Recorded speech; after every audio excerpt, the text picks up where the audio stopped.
اعمل لي واحد نسكافيه. هو انت ليه سايبه الحفله وقاعده هنا؟ الناس كلها جوه. وبعدين انا دايما باجي هنا، اول مره اشوفك. دي اول مره تيجي هنا؟ وهي دي الدخله اللي بتدخل عليها على كل واحده؟ مش فارقه. اللي فارق بالنسبه لي ان احنا قاعدين بنتكلم. هو راغب الراعي ما جاش هنا؟ ما اعرفش حد بيرسل هنا. ناحيه الراعي. وانا نور.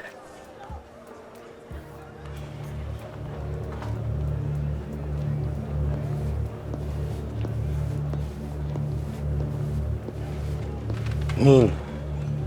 يويو الحيلة ابن نديم.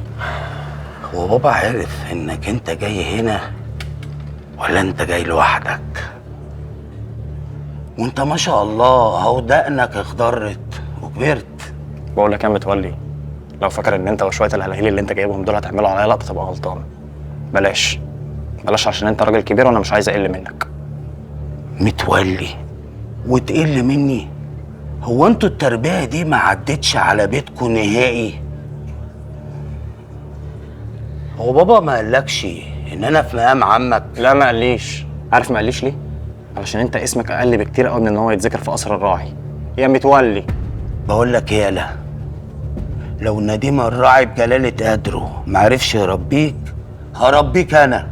يحيى، ايه رايك نروح نكمل في حته تانية؟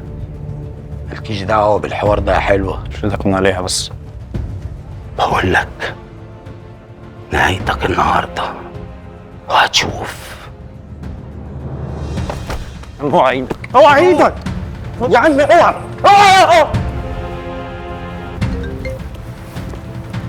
الو. ايوه يا رغم، في ايه يا نور؟ في حد جه وخطف يحيى. طب اقفلي